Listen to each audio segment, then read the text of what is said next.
guys, I know, long time no see, but I'm back again. But as you all know, due to the stress with the master thesis, and after that I got the full-time job, and I just, needed to groove in, and then I needed to break from all of this. So, but now everything's settled and everything's sorted, and so I'm back again, and I hope you are happy too, or you are as happy as I am. As you already can see, we have a whiskey, obviously. It's a whiskey from Sweden. When the company wrote me, I was like, huh? Never heard of them. It's called Agitator. I'm not sure how to pronounce that correctly, but that is nothing new here on this channel. So I go with Agitator, baby. Yeah, it's a Swedish company, and they launched at the beginning of 2018. So let me check this. And they are using vacuum distillation. And now I really need to read this because I never heard of that before. Do you know any distilleries who are using this as well? I don't know one. So yeah, we'll see. So, but the vacuum distillation, they describe that it allows the boiling point to be lower during the distillation, and in the wash stills they they reduce the pressure to such an extent that the boiling point is lowered by 30 degrees, and in the spirit stills it's lowered by around 10 degrees. And with that, it's going to be probably intended to process the raw materials more gently, and with it you avoid the risk of boiling over, and it should produce clearer and more natural flavors. And another advantage should be that there's much lower energy consumption when using this process, so it sounds not too bad. But yeah, if you know any other distillery that is using vacuum distillation, just leave me a comment, because that was totally new to me. And yeah, beside of that, let's go. So this is how it looks like. I really like the design, although I don't like the color, because I think you need a little bit more contrast to the bottle and the color of the whiskey, but that is just my subjective opinion. And yeah, but I really like the design. We've got a maturation in ex-bourbon cask first, and then a maturation on chestnut wood. It's a single malt whiskey. We have 46% of ABV, and I can't see a sign for coloration, so I think that it's not colored, but I'm not sure. And whoever is interested in that, we have 77 kilocalories for 30 milliliters. So yeah. Okay, so here we go.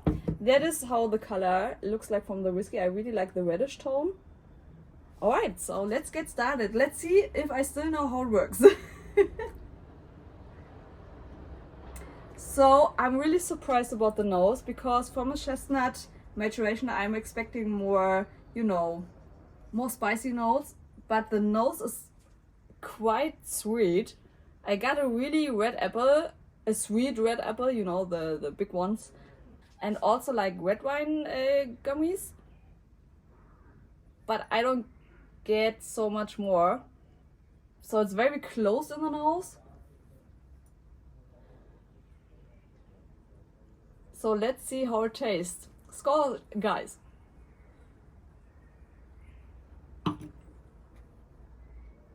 Alright, here we go. That is something I would have expected in the nose as well. We have the spiciness, we got the tannins, we got the wood. I really like that.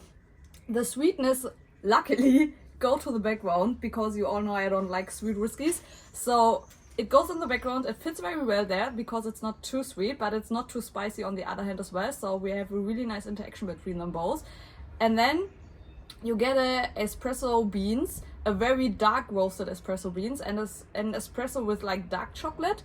I really like the tone, but that fades into a espresso macchiato. I really like this interaction. Yummy.